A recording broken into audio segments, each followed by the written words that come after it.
fam, welcome back to the African Diaspora News channel. I am Wongel Zelalem bringing you this report.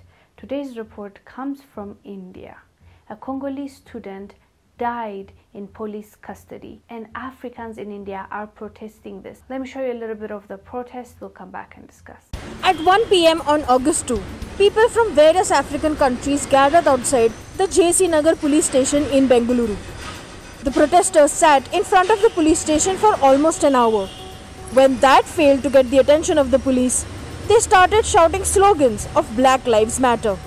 They brought their car in front of the police station and in protest blared music.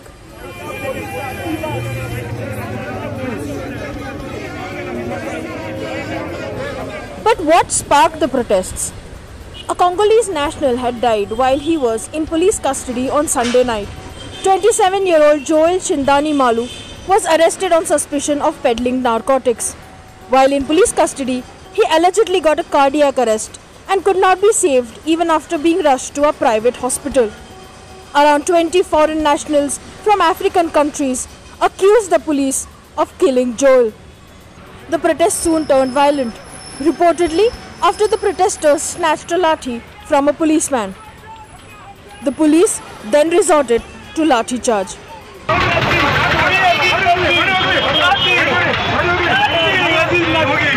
Visuals of police using excessive force against the protesters has emerged. The protesters were arrested and taken to separate police stations nearby. The CID will now conduct the probe into Joel's death, but serious accusations of police brutality against the protesters. As you saw, the Africans that are in India are really angry and they don't buy what the police is saying. The police are claiming that the student died in their custody because of a heart attack. That's what they're claiming. But the Africans that are living in India are saying that's not true because they've experienced the same things when it comes to the police. They are arrested for no good reason.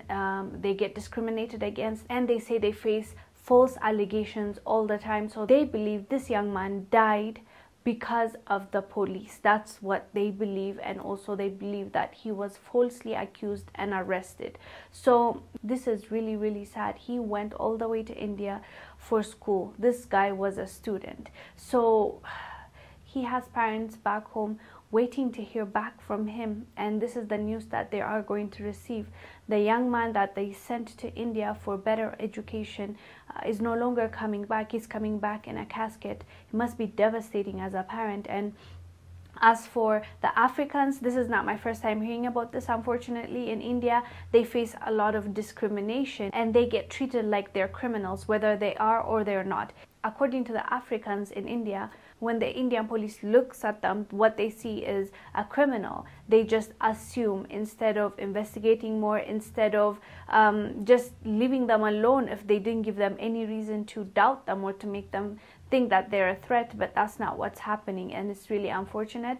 Please, let's talk about this so that our brothers and sisters that are in India can get justice. Anyways, let us know down below what your thoughts are about the treatment that Africans receive in India. I am Wongel Zelalem bringing you the story. I will see you on the next one. Bye. Join me on the 4th annual homecoming and pilgrimage to Sierra Leone on December 28, 2021 through January 9th, 2022. We will be exploring this beautiful country, and eligible individuals will be receiving Sierra Leonean citizenship and passports.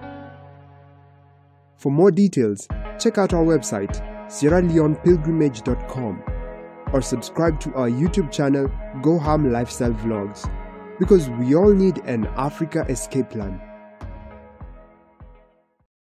Thank you for watching. Make sure to subscribe to our YouTube channel and download the African Diaspora News Channel app, now available on Google Play and the Apple App Store.